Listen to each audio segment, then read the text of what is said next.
উত্তম জায়গা দান কিন্তু আমাকে এরকম একটা জায়গায় আলোচনা করার সুযোগ দিয়েছেন। আল্লাহ তাআলা তৌফিক দান করেছেন এবং সম্মানিত উস্তাদ তিনি আমাদেরকে করেছেন, জানিয়েছেন। কথা বলার জন্য আসলে আমি নসিহা করতে পারবো না, আমি নসিহা করার মানুষই যেহেতু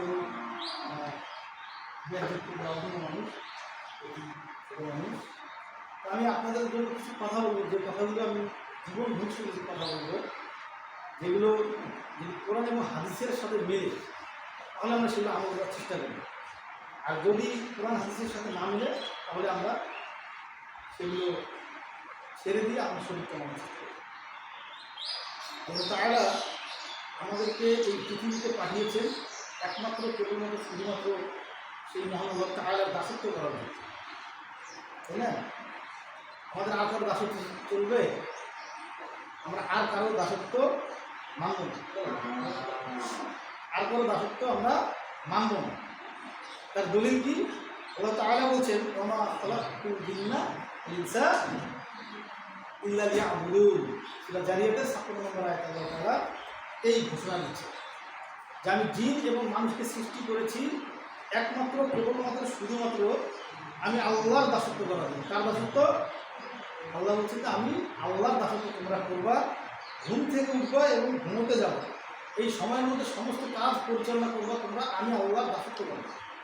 অর্থাৎ আমি ঘুম থেকে উঠবো, বিছানা ছাড়বো, বিছানা যখন আমি ছাড়বো তখন আমি আল্লাহর কাছে দোয়া করবো, তাই না? দোয়াটা কি? আলহামদুলিল্লাহ হিলাযী আহইয়ানা বা'দামা আমাতানা ওয়া ইলাইহিন নুশুর, ইলাইহিন নুশুর, তাই না? এই যে দোয়া করে আমরা বিছানা ছাড়লাম, তারপরে হাত ধুবো, আমি যে বেসিনে গিয়ে ট্যাপে হাত ধুবো, ডান হাত দিয়ে ধুবো, ডান হাত বিসমিল্লাহ করে ধুবো, উযু করবো, হযরত সালাত আদায় করবো। এই যে আমার দিনের কর্মগুলো শুরু হলো আল্লাহর দাসত্বকে মেনে। আর রাতে যখন ঘুমোতে যাব, এই ঘুমটাও হবে আমার আল্লাহর দাসত্বকে মেনে। আর রাতে সকালে ঘুম থেকে উঠলাম এবং রাতে ঘুমোতে গেলাম, এই সময়ের মধ্যে আমি যত কাজ পরিচালনা করব সমস্ত কাজ হতে হবে আমার আল্লাহর দাসত্ব মেনে। আমরা যখন রূহের জগতে ছিলাম তখন তারা আমাদের সমস্ত রূহগুলোকে একত্রিত করেছিলেন, যেখানে হযরত আদম আলাইহিস সালাম থেকে শুরু করে পৃথিবীর সর্বশেষ যে মানুষ জন্মগ্রহণ করবে সেই মানুষের রূহগুলো, সমস্ত রূহগুলোকে আল্লাহ তাআলা একত্রিত করে আমাদেরকে প্রশ্ন করেছিলেন। এখানে ছিলেন ফিরআউন, নমরুদ, আবু জেহেল, আবু লাহাব, উতবা সাইবা থেকে শুরু করে যত খারাপ মানুষ আছে, এমনকি সেখানে শেখ হাসিনা তারও রূপটাও ছিল। যাই হোক, এই আদম আলাইহিস সালাম থেকে শুরু করে হযরত মুহাম্মদ সাল্লাল্লাহু আলাইহি সাল্লাম পর্যন্ত এবং ফিরআউন, নমরুদ থেকে শুরু করে আবু জেহেল, আবু লাহাব, উতবা সাইবা এবং পৃথিবীর সবচেয়ে নিকৃষ্ট যে মানুষগুলো কিয়ামতের আগ পর্যন্ত আসবে এবং যত ভালো মানুষ আসবে, সমস্ত মানুষের রূপগুলোকে আল্লাহ তাআলা বার জায়গার জীবনে একত্রিত করে আমাদেরকে একটা প্রশ্ন করেছিলেন। আল্লাহ তাআলা আমাদেরকে প্রশ্ন করেছিলেন যে আলাস্তু বিরাব্বিকুম, আমি কি তোমাদের রব নই? তখন আমরা সকলে সমস্যার উত্তর দিয়েছিলাম একসাথে। আমরা যেমন বলি না, বলেন আলহামদুলিল্লাহ, সবাই আমরা আলহামদুলিল্লাহ বলি, বলেন সুবহানাল্লাহ, আমরা সবাই সুবহানাল্লাহ বলি। তদ্রূপ আল্লাহ তাআলা আমাদেরকে প্রশ্ন করেছিলেন যে আলাস্তু বিরাব্বিকুম, আমি কি তোমাদের রব নই? তখন আমরা উত্তর দিয়েছিলাম বালা শাহিদুন, আল্লাহ আমরা সাক্ষ্য দিয়েছি, আল্লাহ আপনি তো আমাদের রব, আল্লাহ আপনি আমাদের রব, আপনি ছাড়া আমাদের আর কোনো রব নাই। এই সাক্ষী দেওয়ার পরে যখন আমরা সাক্ষ্য দিলাম যে আল্লাহ আপনি আমাদের রব, বালা শাহিদুন, হ্যাঁ আল্লাহ আপনি আমাদের রব, তখন আমরা ৬টি জায়গায় আল্লাহর বরত্বকে মেনে নিয়েছি। ১ নম্বর, আমার ব্যক্তিগত জীবনে আমি ইসলামকে মেনে নিয়েছি, আল্লাহর দাসত্বকে মেনে নিয়েছি। ২ নম্বর, আমার পারিবারিক জীবনে আল্লাহর দাসত্বকে আমি মেনে নিয়েছি। ৩ নম্বর, আমার রাষ্ট্রীয় জীবনে, সামাজিক জীবনে আল্লাহর দাসত্বকে মেনে নিয়েছি। ৪ নম্বর, আমার রাষ্ট্রীয় জীবনে আমি আল্লাহর দাসত্বকে মেনে নিয়েছি। ৫ নম্বর, আমার আন্তর্জাতিক জীবনে আমি আল্লাহ তাআলার দাসত্বকে মেনে নিয়েছি। ৬ নম্বরটা খুবই ভয়ঙ্কর। ১ থেকে ৪ পর্যন্ত মানা হয়তো সহজ, ৫ নম্বরটা মানা একটু কঠিন, আর ৬ নম্বর আর্থিক জীবনে আল্লাহর দাসত্বকে মেনে নিই। আল্লাহ তাআলা যখন আমরা এই সাক্ষ্য দিলাম তখন আমাদেরকে যাকে যে দিকে দরকার সেই দিকে আল্লাহ তাআলা পর্যায়ক্রমে আমাদেরকে পাওয়া যাচ্ছে। একটা জিনিস চিন্তা করেন যে আমরা বলি এই দুনিয়া কতটুকু জীবন, এই সামান্য ২ দিনের দুনিয়া আমরা বলি না অনেক সময়, আমরা বলি সামান্য 2 দিনের দুনিয়া। আসলে এই 2 দিনের দুনিয়াটা কতটুকু, এর স্থায়িত্ব, এর ঘনত্ব, এর পুরুত্ব, এর ডিস্টেন্স কতটুকু। আপনি চিন্তা করেন, আজ থেকে শত শত কোটি বছর আগে এই পৃথিবীর জন্ম হয়েছে, আবার কত কোটি বছর যাবে এই পৃথিবী ধ্বংস হওয়ার জন্য, এটা আমরা কেউই জানি না। এখন আপনি চিন্তা করেন যে এই যে আমাদের এই যে এই ডায়াসটা এখানে আছে, আপনি চিন্তা করেন যে এটা পুরোটাই একটা পৃথিবী, এখানে শুরু হয়েছে, এখানে শেষ হবে। এই মাঝখানে একটা ফোটা দেয়, একটা উদাহরণ দেওয়ার জন্য বুঝাচ্ছি। এটা পৃথিবীর শুরু, আর এই জায়গাটাতে পৃথিবীর শেষ হবে, অর্থাৎ পৃথিবীর সৃষ্টি হয়েছে আর এখানে কেমন হবে। এখন আপনার আমার জীবনটা এখানে এসে আল্লাহ তাআলা দিয়েছে। আমরা যে এই সময় পৃথিবীতে এসেছি, এই যে এখানে একটা ফোঁটা দিলাম, এখান থেকে এই ফোঁটা পর্যন্ত এবং ফোঁটা থেকে এই জায়গাটা পর্যন্ত এর যে দূরত্ব, এবং টোটাল জিনিসের মাঝখানে যে ফোঁটাটা আছে, এটা যদি ফোঁটা দেয়, এটা যদি আমার লাইফকে ধরি, তাহলে এই দীর্ঘ জীবনের মধ্যে আমার এই পৃথিবীতে আমার অবস্থান কতটুকু, খুবই সামান্য। আল্লাহ তাআলা এই পৃথিবীতে আমাদেরকে পাঠিয়েছেন পরীক্ষা করার জন্য, তাই না? আল্লাযী খালাকাল মাউতা ওয়াল হায়াতা লিয়াবলুয়াকুম আইয়ুকুম আহসানু আমালা। আমি তোমাদেরকে পরীক্ষা করব, অবশ্যই আমি তোমাদেরকে পরীক্ষা করব। সূরা মুলকে না, সূরা মুলকের 2 নম্বর আয়াত আল্লাহ তাআলা এই ঘোষণা দিচ্ছেন যে আমি তোমাদেরকে পরীক্ষা করব এমনভাবে যেন সমস্ত কিছু তোমাদের জন্য আমি রেডি করে রাখবো। এই পরীক্ষার মধ্যে এখানে খারাপ ভালো মন্দ সব থাকবে। এর মধ্যে কে আমলের দিক থেকে উত্তম, মন্দ জিনিসের দিকে কে ধাবিত হলো না, ভালো জিনিসের দিকে কে ধাবিত হলো, কে মানুষকে ঠকালো না, কে মন্দ দিকে আগালো না, কে পূজা মণ্ডপে গেল না, কে জুয়ার দিকে গেল না, কে মদ খেলো না, কে মসজিদে গেল, কে ভালো কাজ করলো, কে একজনের কষ্ট দূর করে দিল, কে পিতামাতাকে সাহায্য করলো, কে পিতামাতার সাথে মন্দ আচরণ করলো, এগুলোতে আল্লাহ তাআলা আমাদেরকে পরীক্ষা করবেন। আর এই পরীক্ষার মধ্যে আল্লাহ তাআলা দেখবেন যে আমলের দিক থেকে কে বেশি, তাহলে আমাদেরকে আমল করতে হবে। আরেক জায়গায় আল্লাহ তাআলা বলছেন যে মানুষ কি মনে করে, সূরা আনকাবুতের 2 নম্বর আয়াত বলছেন আল্লাহ তাআলা, মানুষ কি মনে করে যে তারা ঈমান এনেছে বললেই আমি তাদেরকে ছেড়ে দিব, তাদের ঈমানের পরীক্ষা নিব না? ওয়াহুম লা ইফতানুন, যে আমি তাদেরকে পরীক্ষা নেব না, এটা তারা কি মনে করে? আমি অবশ্যই তাদেরকে পরীক্ষা নিব। তার মানে এই দুনিয়া আমরা আসছি এখানে পরীক্ষা দেওয়ার জন্য, এখানে আমরা ভোগ বিলাস করার জন্য আসি না, আমরা এখানে আনন্দ ফুর্তি করার জন্য আসি না। দেখবেন ইহুদিরা কী করে, খ্রিস্টানরা আমাদের মাথায় একটা বচন ঢুকিয়ে দিয়েছে যে ওরা বলে যে এই দুনিয়াটা মস্ত বড়, খাওয়া দাওয়া ফুর্তি করে, তুমি আগামীকাল বাঁচবে কিনা এটা তুমি বলতে পারো, অর্থাৎ ডু ফুর্তি নাকি তোমরা ফুর্তি করো। আসলে আমরা যারা নিজেরা ইমানদার, আমাদেরকে এই মতবাদের উপর বিশ্বাস করা যাবে না। আমাদেরকে বিশ্বাস করতে হবে আল্লাহ তাআলা কিসে খুশি হবে। আল্লাহ তাআলা বলছেন ইয়া আইয়ুহাল্লাযীনা আমানুত্তাকুল্লাহা হাক্কা তুকাতিহি ওয়া লা তামুতুন্না ইল্লা ওয়া আনতুম মুসলিমুন। হে ঈমানদারগণ, তুমি যেহেতু ঈমান এনে ফেলেছো, তুমি এখন নিজেকে ঈমানদার দাবি করছো। ইয়া আইয়ুহাল্লাযীনা আমানুত্তাকুল্লাহ, হে ঈমানদারগণ, তুমি যেহেতু ঈমান এনেছো, তুমি আল্লাহকে ভয় করো। আমি আল্লাহকে তুমি এখন ভয় করো, তোমার এখন একটাই কাজ, আমি আল্লাহকে ভয় করা, আমি আল্লাহর দাসত্ব করা। আল্লাহ তাআলা আমাদের সৃষ্টি করেছেনই একমাত্র কেবলমাত্র শুধুমাত্র সেই মহান আল্লাহ তাআলার দাসত্ব এবং ইবাদত করার জন্য। আর এখন আল্লাহ তাআলা আমাদেরকে বলছেন ইয়া আইয়ুহাল্লাযীনা আমানু, হে ঈমানদারগণ, যেহেতু তোমরা ঈমান এনে ফেলেছো, তোমরা এখন আমি আল্লাহকে ভয় করো। কিভাবে? হাক্কা তুকাতিহি, যেভাবে ভয় করা দরকার। কীভাবে ভয় করবো?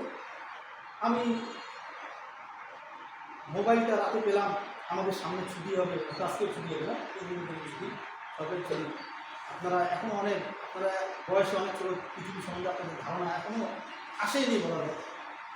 মেটে যেগুলো জ্ঞান একেবারে মানে আউট নলেজ খুবই কম, যে শুধু পড়াশোনা নিয়ে ব্যস্ত। হ্যাঁ, মাদ্রাসায় অনেক চাপ, এমনিতে কোনো জ্ঞান বুদ্ধি একটু কম থাকে পড়াশোনা করে। যাই হোক, ওই দেখবেন যে আপনারা এখনও অনেক কিছু জ্ঞান অ্যাপ্লাই করতে পারবেন না, আপনাদের সেই লেভেলের জ্ঞানটা এখন আসে নাই, যে ভালো মন্দ সত্য মিথ্যা এগুলো পার্থক্য করার জ্ঞান আসে নাই। তারপরেও বলি কীভাবে ভয় করতে হবে। এখন আপনি মোবাইলটা হাতে নেবেন, মোবাইলটা নিয়ে আপনি টিকটক দেখছেন, এই টিকটক যতক্ষণ দেখবেন আপনি আল্লাহকে ভুলে যাবেন। টিকটক যতক্ষণ দেখবেন আপনি ভুলে যাবেন আপনার কাঁধে দুজন ফেরেশতা সম্মানিত ব্যক্তিকে আল্লাহ তাআলা রেখে দিয়েছেন। আপনি ভুলে যাবেন আমার রাসূলের আদর্শ। আপনি ঢুকবেন টিকটকে, দেখবেন বিভিন্ন ধরনের নাটক, সিনেমা, বিভিন্ন ধরনের গান বাজতে আপনি লিপ্ত থাকবেন। আমি যেটা বলবো যে এই যে আল্লাহ তাআলা বললেন যে আমি তোমাদের রব নই, আলাস্তু বিরব্বিকুম, আমি কি তোমাদের রব নই? তখন আমরা বললাম যে বালা শাহিদ আল্লাহ আপনি তো আমাদের রব। এই রব ঘোষণা দেওয়ার সাথে সাথে এটা সূরা আরাফের 172 নম্বর আয়াতে বলে এই আয়াত।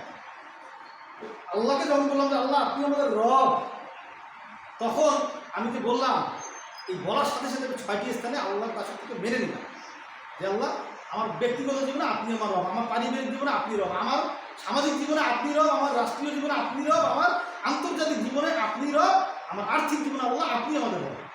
এখন দেখেন তো, আপনি যদি মোবাইলটা স্ক্রল করে নাটক দেখেন, সিনেমা দেখেন, ইংলিশ মুভি দেখেন, আপনার ব্যক্তিগত জীবনে আল্লাহকে আপনি দাসত্ব, আল্লাহ দাসত্ব করলেন?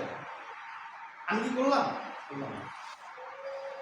রাস্তা দিয়ে একজন বেগানা নারী যাচ্ছে, আমি তার দিকে তাকিয়েছি, আমি কি আল্লাহর দাসত্ব করলাম? করলাম না। আমাকে বলছে আল্লাহ তাআলা তোমরা কোরআন পড়ো, কোরআন পড়ে মানুষকে এখান থেকে জ্ঞান অর্জন করো, করে তোমরা মানুষকে এই জ্ঞানের যে ধারা ছড়িয়ে দাও। আল্লাহ তাআলা সূরা মুলকের 23 নম্বর আয়াতে বললেন কুল হুয়াল্লাযী আনসাআকুম ওয়া জাআলা লাকুমুস সামআ ওয়াল আবসারা ওয়াল আফইদাতা কালিলান মা তাশকুরুন। আমি তোমাদেরকে দুটো চোখ দিয়েছি, দুটো কান দিয়েছি এবং একটি মস্তিষ্ক দিয়েছি। এই মস্তিষ্ক খাটাও, চোখ দিয়ে দেখো, কান দিয়ে শোনো। মস্তিষ্ক খাটাও কখন? কান দিয়ে শোনো, যা শুনতে হয়, চোখ দিয়ে দেখো, দেখতে হয়। তারপরে মস্তিষ্ক, বিবেক খাটাও। কেন বিবেক খাটাতে হয়? এখন আল্লাহ আমাকে কান দিয়েছেন আমানত স্বরূপ, চোখ দিয়েছেন আমানত স্বরূপ, আর মস্তিষ্কটা দিয়েছেন আমানত স্বরূপ।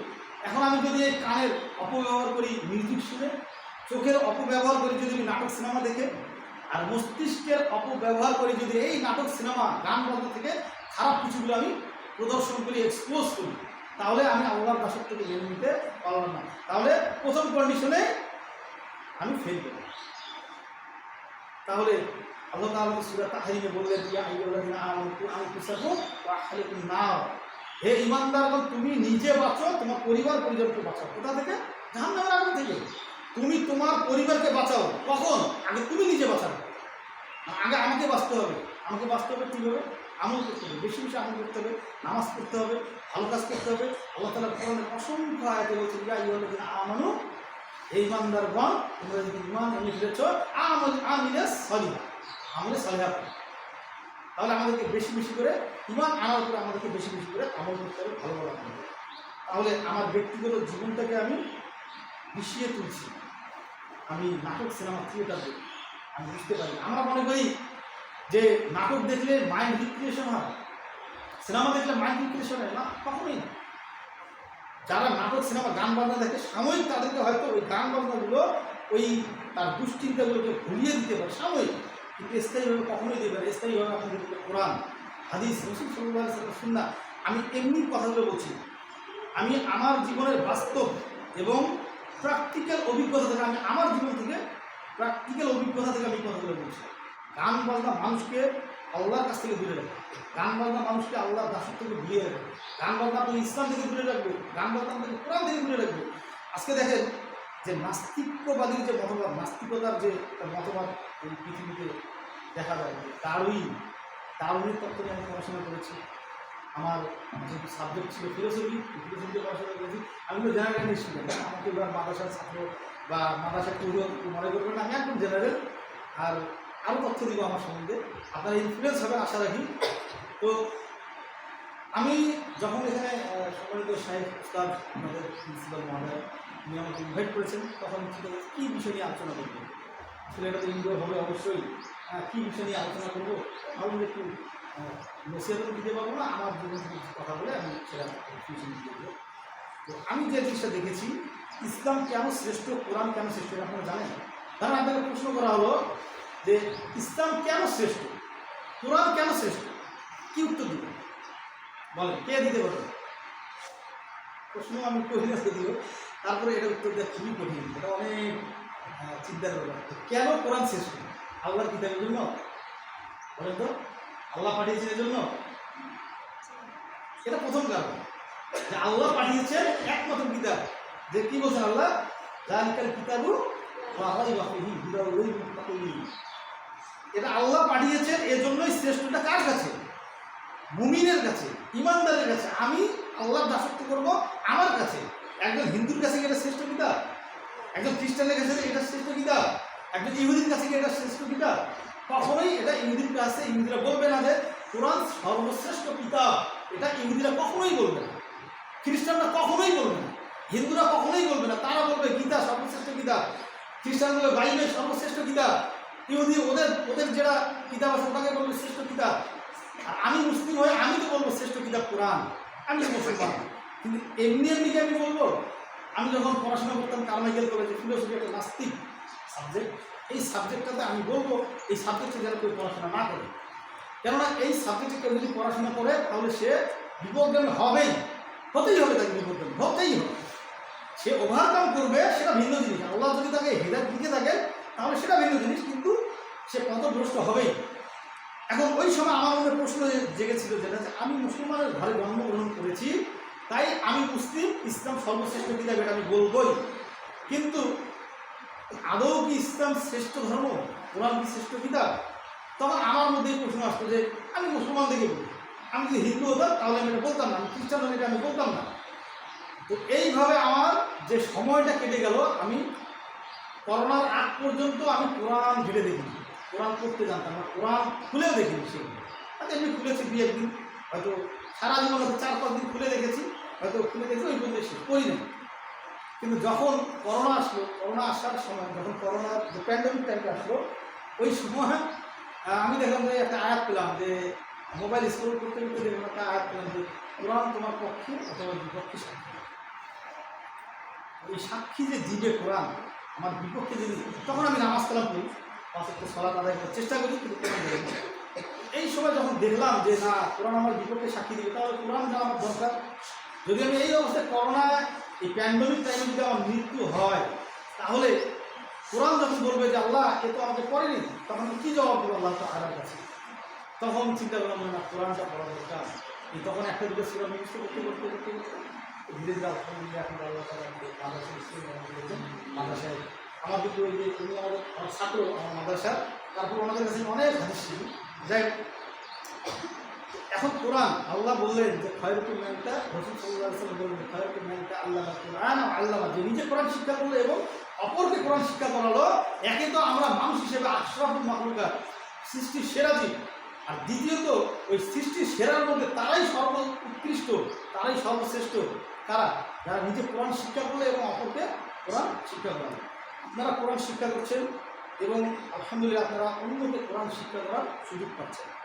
আমাদের দেশে মহিলা মাদ্রাসা আছে যদিও, কিন্তু তাদের শিক্ষার অভাব দেখা যায়। যে কজন আছেন আলহামদুলিল্লাহ তাদের জন্য অনেক পরিশ্রম হয়, ওনারা পরিশ্রম করেন। আমাদের পুরুষরা যারা পুরুষ শিক্ষক যারা আছি, হয়তো একজনের বড় আরেকজন ক্লাস নিতে পারে, কিন্তু যারা বিভিন্ন মাদ্রাসায় ঘুরি আমি দেখি, যারা ম্যাডাম থাকেন, ওস্তাদরা থাকে, ওস্তাদদের অনেক কষ্ট হয়।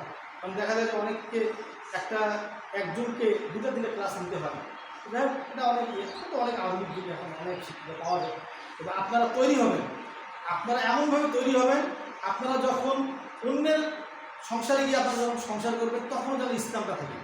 আপনি চিন্তা করবেন যে আপনি যখন পুরো ইসলামাই ছবেন, আপনার জীবনটাকে ইসলাম দিয়ে আপনি গঠন করবেন কোরআন এবং হাদিস দিয়ে, তখন দেখবেন যে আল্লাহ তাআলা আপনার মনের মধ্যে যেমন প্রশান্তি দিবেন, আপনার ভবিষ্যৎ যে ফিউচারটা যে আসবে, যে ফিউচার যে লাইফটা, এটাও খুব অনাগত যে ভবিষ্যৎ, যখন এই অনাগত ভবিষ্যৎটা আপনার কাছে চলে আসবে, ইনশাআল্লাহ আল্লাহর রহমতে এই ভবিষ্যৎ ভালো হবে। কেননা আপনার ভিতরে কোরআনের জ্ঞান আছে, আপনি কোরআনের জ্ঞান অন্বেষণ করেছেন, কোরআন দিয়ে আপনার জীবনকে সাজাচ্ছেন। আপনাকে যদি প্রশ্ন করা হয় কোরআন কেন শ্রেষ্ঠ, তখন আপনি নর্মালি উত্তর দিচ্ছেন যে এটা আল্লাহ তাআলা বলছেন এটা শ্রেষ্ঠ কিতাব, তাই আমি কোরআনকে শ্রেষ্ঠ বলছি। আল্লাহ এটাও পাশাপাশি বলেছেন তুমি আগে জ্ঞান অর্জন করো।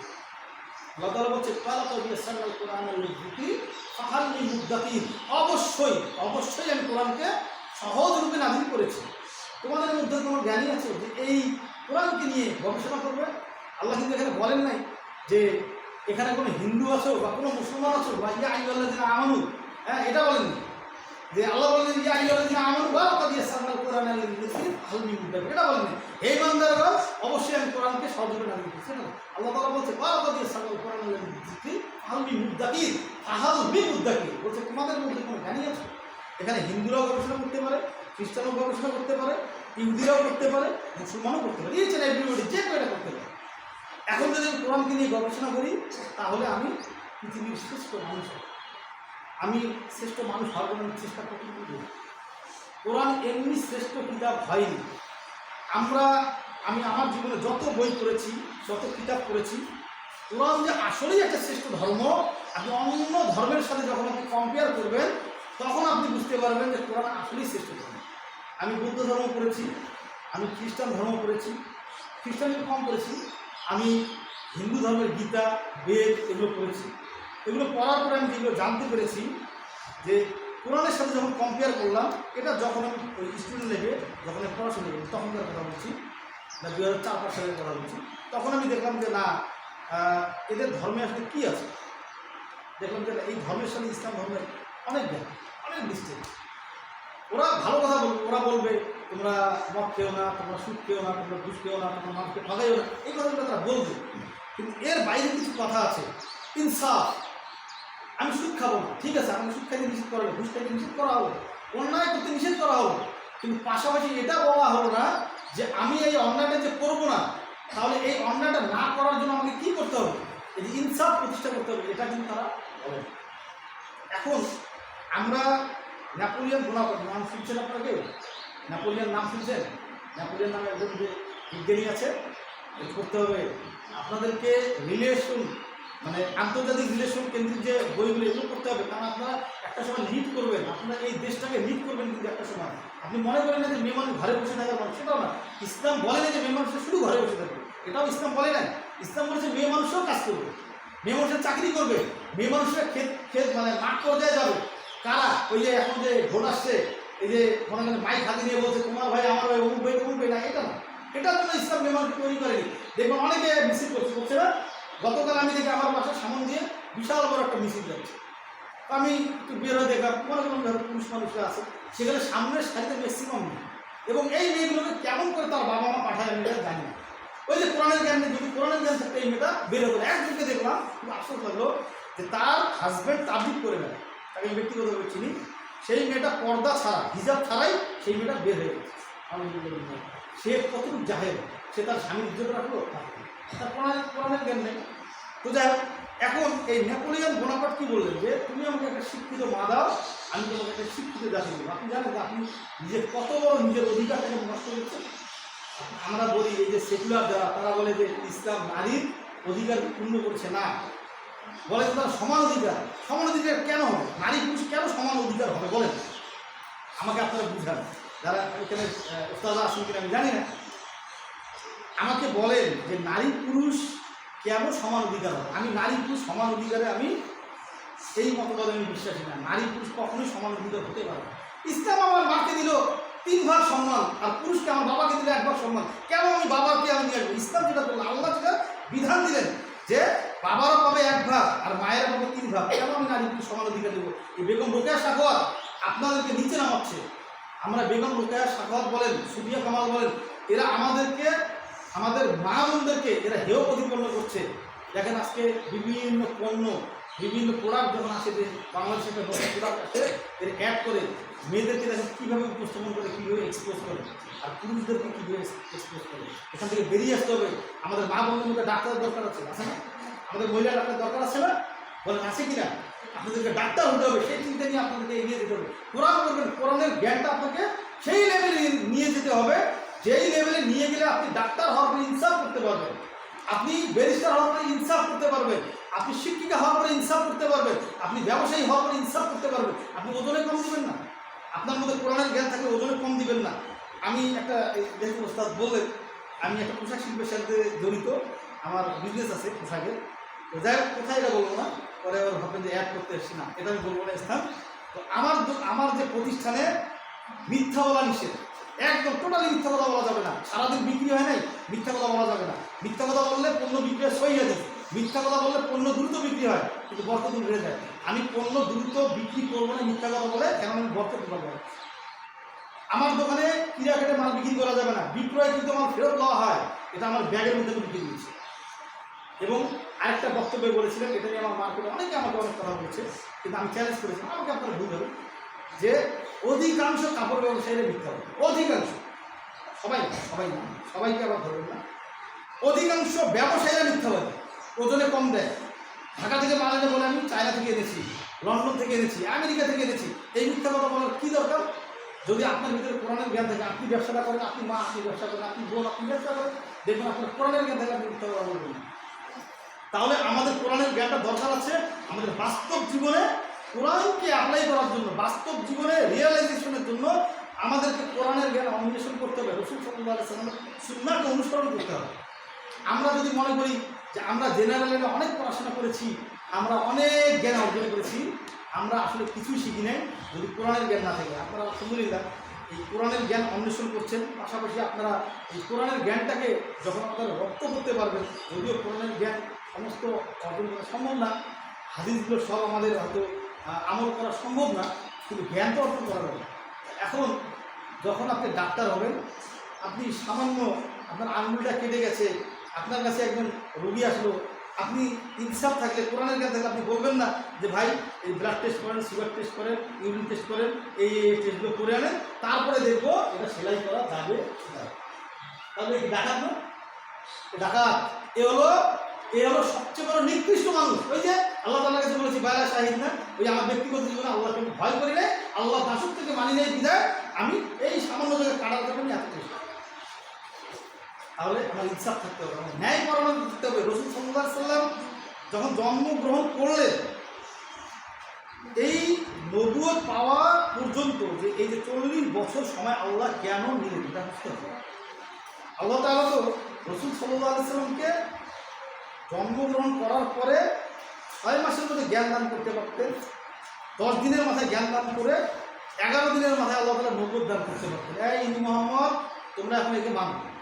যদি আল্লাহ তাআলা রাসূল সাল্লাল্লাহু আলাইহি ওয়াসাল্লামকে আজকে জন্মগ্রহণ করার পরে কালকে যদি কথা বলার তৌফিক দিতেন এবং কালকে যদি কথা বলাতেন এবং কালকে থেকে যদি কোরআনের বাণীগুলো রাসূল সাল্লাল্লাহু আলাইহি ওয়াসাল্লামের উপরে অর্পণ করতেন, তাহলে এই পৃথিবীর কোনো মানুষ নাস্তিক থাকতেন না। তো আল্লাহ কি এটা চাইলে পারতেন না? পারতেন কিনা বলেন? পারতেন, কিন্তু আল্লাহ করেননি কেন? আল্লাহ কেন নবীজিকে নবুয়ত দান করতে 40 বছর সময় নিলেন কেন? এখানে আল্লাহ তাআলা বলছে তোমরা চিন্তা করো, চোখ দিয়ে দেখো, কান দিয়ে শোনো, আর মস্তিষ্ক খাটাও। তোমরা দেখো, তোমাদেরকে আমি বিবেক দিয়েছি, তোমাদেরকে চোখ দিয়েছি, তোমাদেরকে কান দিয়েছি, তোমরা এই আরেকটি সাথে দিয়েছে আকল, ব্রেন, মস্তিষ্ক, বিবেক, এটাকে খাটাও, কাজে লাগাও। এই যে আল্লাহ তাআলা 40 বছর সময় নিলেন, আল্লাহ তো বলছেন যে আমি কিছু মানুষকে আমি জাহান্নামের আগুনে নিপতিত করব। এই যে সত্য মিথ্যার ফারাক তৈরি করার জন্য আল্লাহ তাআলা রাসূল সাল্লাল্লাহু আলাইহি ওয়াসাল্লামকে 40 বছর সময় নিলেন। এখন এই 40 বছরের মধ্যে আল্লাহ তাআলা কী করালেন? রাসূল সাল্লাল্লাহু আলাইহি ওয়াসাল্লামকে সাথে সাথে নামাজ দেননি, সাথে সাথে রোজা দেননি, সাথে সাথে হজ দেননি, যাকাত দেননি। আল্লাহ তাআলা রাসূল সাল্লাল্লাহু আলাইহি ওয়াসাল্লামকে দিয়েছেন ন্যায়পরায়ণতা কীভাবে অর্জন করতে হয়, সত্যবাদী কীভাবে হতে হয়, মিথ্যা আশ্রয় না নিয়ে কীভাবে 40 বছর পর্যন্ত পার করা যায়, 40 থেকে আবার 63 বছর, এই যে সময়টা, এই টোটাল যে তার 63 বছরের জীবন, তাই না? 63 বছর, 63 বছরের জীবনটা যে সত্যবাদীদের উপরে কাটানো যায়, ন্যায়পরায়ণদের উপরে কাটানো যায়, আমানতদারীদের উপরে কাটানো যায়, এর পরেও যে আল্লাহর কাজ করা যায়, এটা আল্লাহ তাআলা আমাদেরকে শিক্ষা দিচ্ছে। রাসূল সাল্লাল্লাহু আলাইহি ওয়াসাল্লাম টোটাল জীবনটাই একটা শিক্ষা। উনি আমাদেরকে এত শিক্ষা দিয়ে গেছেন যে আমরা এই শিক্ষা নিতে পারি না। আমরা মনে করি, আপনারা যারা মাদ্রাসায় পড়ছেন, যারা আবাসিকে, আমি তো আবাসিকে থাকি নাই, কিন্তু আমি মেসে ছিলাম, আমার এই লাইফটা কিন্তু একটা মনে হয় যে বন্দি লাইফ, আমাকে বন্দি করে ফেলছে না, বন্দি করেনি আপনাকে। আপনি খেয়াল করে দেখেন, আপনার বয়সের যে মেয়েগুলো আজকে যারা স্কুলে পড়াশোনা করছে, এই মেয়েগুলোর দিকে তাকান, এরা কত দুষ্ট হয়ে গেছে অধিকাংশ। আপনারা কালকে যখন বাসায় যাবেন, গিয়ে দেখবেন আপনার পাশের বাসার মেয়েটা গার্লস স্কুলে পড়তো, আপনার পাশের বাসার বান্ধবীটা সালমা স্কুলে পড়তো, অথবা কালেক্টরে পড়তো, অথবা আর আগে সবচেয়ে স্বনামধন্য স্কুলে পড়তো। আপনি দেখবেন যে ওই মেয়েটা কত দুষ্ট হয়ে গেছে, সে তার পিতামাতার কথা শুনছে, অবাধ্য হয়ে যাচ্ছে। সে রাতে মোবাইল স্ক্রল করছে, বিভিন্ন বন্ধুর সাথে কথা বলছে, কালকে দেখবেন বন্ধ, সে বিভিন্ন বন্ধুর সাথে ঘুরে বেড়াবে। আপনি কিন্তু এটা করার সুযোগ পাচ্ছেন না, কেননা আপনাকে আল্লাহ তাআলা আপনার ভালো যাচ্ছেন, কেননা আল্লাহ তাআলা আপনাকে এলেমের জ্ঞান অর্জন করার একটা স্থানে আপনাকে ঢুকিয়ে দিয়েছেন। এটা আপনি মনে করেন যে আপনি ঢুকতে পারছেন, আপনার পিতামাতা আপনাকে এখানে এনে আপনাকে ভর্তি করিয়ে দিয়েছে, এটা মনে করবেন না। এখানে অনেকে ভর্তি হওয়ার পরে বের হয়ে গেছে না, দেখবেন অনেক ক্ষতিগ্রস্ত হয়ে গেছে, অনেকে মাদ্রাসার ছেলেরা, ছাত্ররাও ক্ষতিগ্রস্ত হয়ে যায়। আপনাকে এখন কোনো আল্লাহ তাআলা রেখেছেন, তার মানে আল্লাহ তাআলা আপনার ভালো চান। কেননা রাসূল সাল্লাল্লাহু আলাইহি ওয়াসাল্লাম বলছেন যে ওমাই ইউরিদিল্লাহু বিখাইরা ইউফাক্কিহু ফিদ্দিন, আল্লাহ তাআলা যার ভালো চান আল্লাহ তাআলা যাকে চান যে এই বান্দাটা ভালো হোক, আমি তাকে এলিমের জ্ঞান দান করছি। তার মানে আল্লাহ তাআলা যে আপনাদেরকে এলিমের জ্ঞান দান করাচ্ছেন, আপনারা যে এলিমের জ্ঞান অর্জন করতে পারছেন, এটা আল্লাহ তাআলা চাইছেন বিধায় আপনাদের কাছে এটা আসতে পেরেছে। আপনাদের কাছে বলতে কোরআনের জ্ঞানটা আসতে পারছে। আপনারা আপনাদের বা আমাদের আসার কোনো ক্ষমতা নাই। আজকে যারা এখানে আসছেন, যারা এই মাদ্রাসায় পড়াশোনা করছেন, তারা যদি আলহামদুলিল্লাহ আল্লাহ তাআলা যদি সবাইকে কবুল করে নেন, যে না সবাই কোরআনের জ্ঞানটা অর্জন করে আপনারা শেষ পর্যন্ত থাকতে পারবেন, তাহলে আপনি ধরে নেবেন যে আল্লাহ আপনার ভালো চেয়েছে। আর আপনাদের কাছে অনুরোধ করব, আপনারা কেউ স্কুলে যাওয়ার চিন্তা ভাবনা করবেন না। আমি স্কুলে পড়াশোনা করেছি, কলেজে পড়াশোনা করেছি, ভার্সিটিতে পড়াশোনা করেছি। আমি আমার জীবনে যত ডিগ্রি নিয়েছি, আমি যদি একটা একটা করে বলি, আপনারা মানে গুণে শেষ করতে পারবেন না। আমি অনেকগুলো সাবজেক্টের উপরে ডিগ্রি নিয়েছি, অনেকগুলো সাবজেক্টের উপরে। আমি চাইলে আমি এখন ইউরোপে থাকতে পারতাম, ইউরোপের থেকে আমি বিরাট জীবনযাপন করতে পারি, ইচ্ছে করে। এখন যদি আমি কালকে থেকে বলি যে আমি ইউরোপে গিয়ে থাকবো, ওখানে আমি একটা দামি গাড়ি কিনবো, দামি একটা বিরাট ফ্ল্যাট কিনে আমি সেখানে থাকবো, চাইলে আমি সেটা করতে পারি। সে সুযোগ আল্লাহ আমাকে দিয়েছেন, এখনও আছে। কিন্তু আমি এখন মানে একদম সাদা মাটা লাইফ লিড করার চেষ্টা করি। কারণ আমি কোরআনের জ্ঞানটা যখন আমার মাথায় ঢুকলো, আমি এই কোরআনের জ্ঞানটা অর্জন করার পরে আমার কাছে এখন মনে হয় যে এই দুনিয়াটা সামান্য অল্প। এই যে বললাম যে এই যে দুনিয়ার যে ডিস্টেন্স, আমাকে আল্লাহ তাআলা এই জায়গাতে পাঠিয়েছেন, এতটুকুই, আমি এতটুকু যেতে পারি না। আজ থেকে 40 বছর, আজ থেকে 60-70 বছর আমি ছিলাম, আজ থেকে 100 বছর পরেও আমি থাকবো না। তার মানে আমার ডিস্টেন্স কতটুকু, এই পৃথিবীতে আমার স্থায়িত্বকাল, আমার ডিউরেশন, আমার স্থিতিকালটা কতটুকু, এই হয়তো 70, 80, 90, 100 বছরের। এরপরে আমি আর থাকবো না। কিন্তু আবার আজ থেকে 100 বছর আগেও আমি ছিলাম না। এইভাবে চিন্তা করেন তো, যে আজ থেকে 100 বছর আগে আমি ছিলাম না, আমরা এখানকার কেউই ছিলাম না। আজ থেকে 100 বছর পরেও হয়তো আমরা কেউ থাকবো না। চিন্তা করেন তো, তাহলে এর আগের জীবনটাতে কি ছিল আমার? আল্লাহ তো আমাকে সৃষ্টি করেছে সেই শুরুতে, আর আমি তো কিয়ামতের দিন তো আল্লাহ হবই। তাহলে এই যে সময়ের মধ্যে যে আল্লাহ তাআলা আমাকে মাত্র কয়েকটা দিনের জন্য, কয়েকটা বছরের জন্য, কয়েকটা কালের জন্য, কয়েকটা যুগের জন্য আল্লাহ তাআলা আমাকে এই পৃথিবীতে পাঠালেন, তাতেই আমার এত বাহাদুরি, তাতেই তাকে বলি আমার এত অহংকার, আমি কোরআনকে অস্বীকার করছি। আল্লাহ তাআলা তো বলছেন ওয়ালা তামশিবিল আরদি মারহান, সূরা লোকমানের 18 নম্বর আয়াতে আল্লাহ তাআলা বলছেন যে ওয়ালা তামশিবিল আরদি মারহান, তোমরা এই জমিনে অহংকার করো না। ইন্নাল্লাহা লা ইউহিব্বুল কুল্লা মুখতালিন ফাখুর, অবশ্যই আমার কাছে এই অহংকার করাটা আমার কাছে গর্হিত কাজ, আমি অহংকারকারীকে পছন্দ করি। তাহলে চিন্তা করেন যে আমাদের জ্ঞানটা কতটুকু, আর আমরা লাফালাফিটা করছি কতটুকু। আজকে দেখেন ইলেকশন হচ্ছে, আমি এই ইলেকশনের মধ্যে একটা বড় দলে আমি কিন্তু একটা সময় লাইভ নিষেধ করেছি, বলছি যে আমি অনেক কথা বলবো, যে কোনো মানুষ কোনো সময় দেওয়া হবে। যাক, আপনার বড়ি হলে আমাকে বলবেন, আমি আলোচনা থামিয়ে দেবো। আমি এই বর্তমান বিগত সরকারের কথা বাদ, বিগত দলটার কথা বাদ, বর্তমান যে ইলেকশন করছে যারা, এইখানকার একটা বড় দলের আমি একদম নির্বাচিত জয়েন্ট সেক্রেটারি ছিলাম একটা ছাত্র সংগঠনে। তো সেটা জামাত ইসলাম না, শিবির না, সেটা বাকি দলগুলোর মধ্যে একটা রয়েছে। হয়তো আমার দায়িত্ব দেখে মনে করবেন জামাত ইসলাম বা শিবিরের না, এটা আমি উল্লেখ করে দিলাম। তো এই জন্য আলোচনাটা লাইভ দিতে নিষেধ করেছি। তো এই সংগঠনটা হয়তো জানি না ক্ষমতা আসতে পারে কিনা, তবে তারা এই 1.5 বছরে কোটি কোটি টাকা ইনকাম করেছে। আমি ইরফান বিন একদিন চাইলে আমি কয়েক কোটি টাকা ইনকাম করতাম, সেটা ডলারে রূপান্তরিত করতে পারতাম, কিন্তু যাইনি। কেন? যে কোরআনের জ্ঞান যদি আপনার থাকে মাথায়, আপনার আল্লাহকে ভয় আসতেই হবে। তো এই মানুষগুলোকে এখন আমার মনে হয় যে এরা কি এই সামান্য 70, 80, 100 বছরের জীবনের জন্য কি করছে? আল্লাহ তাআলা তো সেই ঈদের 5 নম্বর আয়াতে বলছেন আলিমাত নাফসু মা কদ্দামাত ওয়া আখখারাত, তোমাকে এই দুনিয়ায় আমল করতে হবে, আমল করার পরে এই দুনিয়ায় হিসাব করতে হবে, তুমি এই দুনিয়ায় কি রেখে যাচ্ছ, পরকালে কি পাঠাচ্ছ।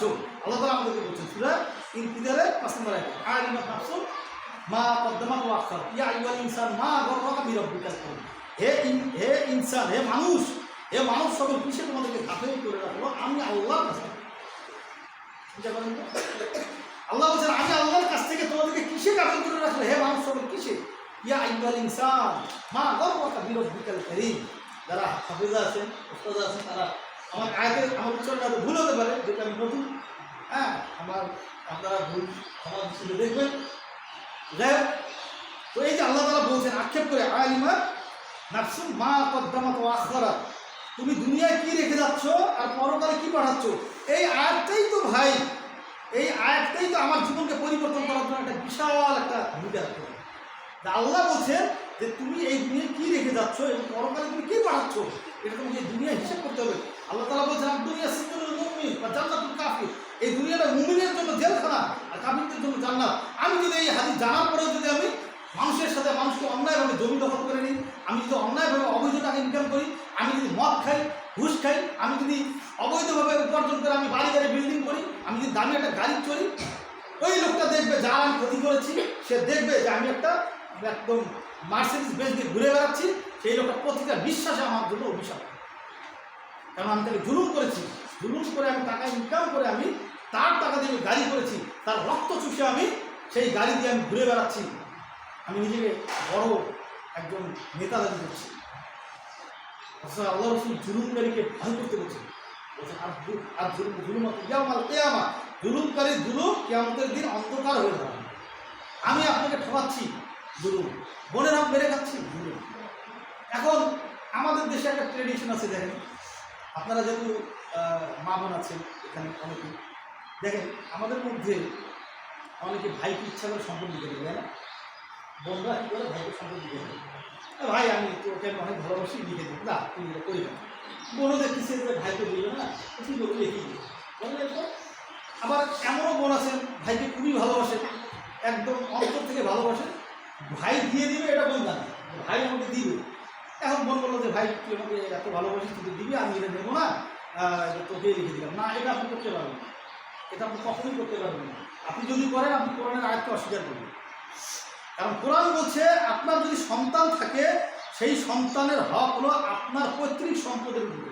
আপনি চাইলে আপনার ভাইকে লিখে দিতে পারেন না, আপনি চাইলেই আপনি আপনার ভাইকে লিখে দিতে পারেন না, ভাইকে লিখে দিতে পারেন না। কোরআন বলছে আপনি পারেন না, কেন করছেন? কোরআনের জ্ঞান আমার জানা আছে। কোরআন বলছে নারী পুরুষ অধিকার পাবে, এই স্তরে অধিকার পাবে, কিন্তু আমাদেরকে রোগের সাক্ষাৎ আমাদেরকে শিখালেন তোমরা বেরিয়ে আসো ঘর থেকে, তোমাদেরকে পুরুষরা মুসলিম কী করছে, তোমাদেরকে ঘরের ভিতরে আবদ্ধ করে যাচ্ছে না, কখনোই না, কখনোই না। বরং আমাদের মা বোনেরা অনেক সুযোগ সুবিধা পাচ্ছেন যারা ইসলামের সহায়তা এসেছে। আজকে দেখেন আপনারা এখানে হিজাব করে আসছে, হিজাব মনে রাখবেন, হিজাব আর পর্দা এক নয়, হিজাব আর পর্দা এক নয়। আপনি হিজাব করেছেন, হিজাব একজন হিন্দুও করে, আমাদেরকে হিসাব করতে বলা হয়েছে, আসলে মানে আমি আক্ষরিক করতে যাচ্ছি না, আমি ভাবগত করতে যাচ্ছি, আমাদেরকে পর্দা করতে বলা হয়েছে। হিজাব হিন্দুরাও করে, পার্কে যাচ্ছে, মুসলমানের নাম হচ্ছে, আমাদের মামাদের নাম হচ্ছে।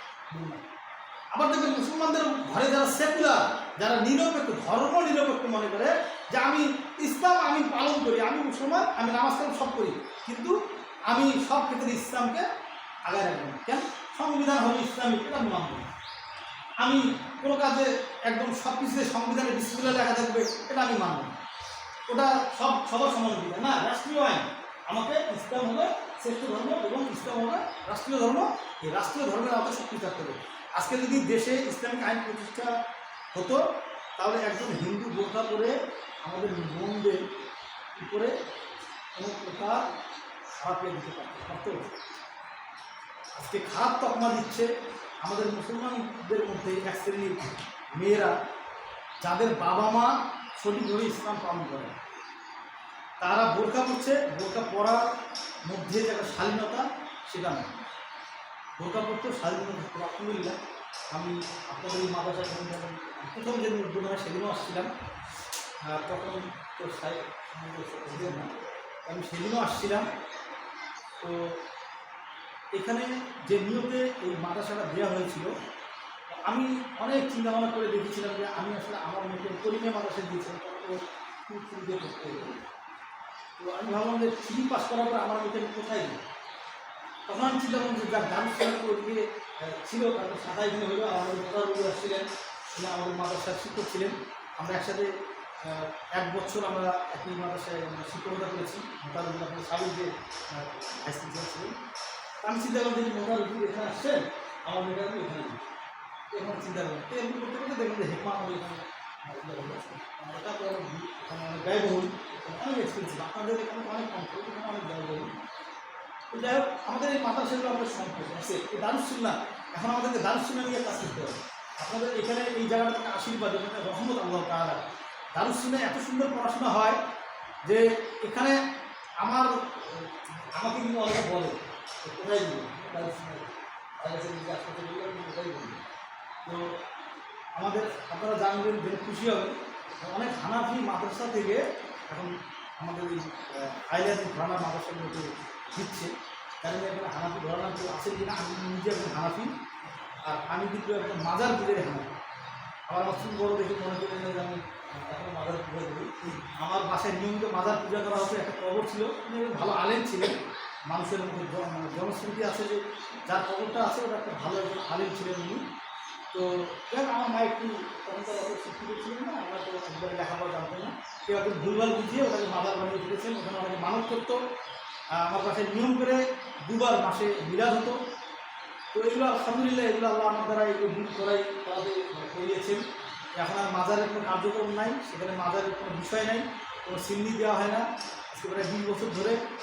তো এই যে কোরআনের জ্ঞানটা থাকতে হবে। আপনি পড়াশোনা করবেন, আপনি নিয়োগ করবেন আমি ডাক্তার হব, আপনি নিয়োগ করবেন আপনি ব্যারিস্টার হবেন, আপনি নিয়োগ করবেন আপনি ইঞ্জিনিয়ার হবেন, আপনি নিয়োগ করবেন যে আপনি একজন ভালো সাংবাদিক হবেন, ভালো কলামিস্ট হবেন, আপনি নিয়োগ করবেন। আপনি যদি ভালো একজন কলামিস্ট হন, সাংবাদিক হন, আপনি মিথ্যা লড়াবেন না। আপনি ভালো ডাক্তার হলে ওই যে আপনি নিজে বাড়ি গাড়ি করার জন্য অবৈধভাবে টাকা ইনকাম করবেন না। ডাক্তার হলেও অবৈধভাবে টাকা ইনকাম করা যায়। যাওয়ার সাথে সাথেই একটা টেস্ট দিয়ে দিলাম, ওই টেস্ট আমার দরকার নেই, দিয়ে দেওয়া হবে। হ্যাঁ, আপনি যান রংপুরে, ডাক্তার মুজিবুর রহমান, দেখেন উনি সারা জীবনে এত সৎ জীবনযাপন করেছেন। আমি চেষ্টা করবো যে স্যারকে এখানে ইনভলভ করার জন্য। আমি আসলে এই মানুষের সব জায়গায় ইনভলভ করেন। তো উনি এত অনেস্ট লাইফ লিড করেছেন যে ওনার জীবনে উনি চাইলে বাড়ি গাড়ি বড় কিছু মানে করতে পারতেন, কিন্তু উনি সেটা করেন। উনি একদম সাদা মাথা লাইফ লিড করেন। ওনার পাঞ্জাবি কাপড়টা ওনার 70-80 টাকা করে। তারপর যদি রংপুর শহরে একজন বিশাল বড় ডাক্তার, মানে 10 জন ডাক্তার যদি রংপুর শহরে ধরা হয়, বলুন রংপুরে না সারা বাংলাদেশে 10 জন ডাক্তার যদি তালিকা করা হয়, এটা আমার বিশ্বাস। তো রংপুর শহরে বড় বড় ডাক্তাররা ওনার কাছে রোগী পাঠান, বড় বড় ডাক্তার। তো আমার বোনের ক্যান্সার হয়েছিল।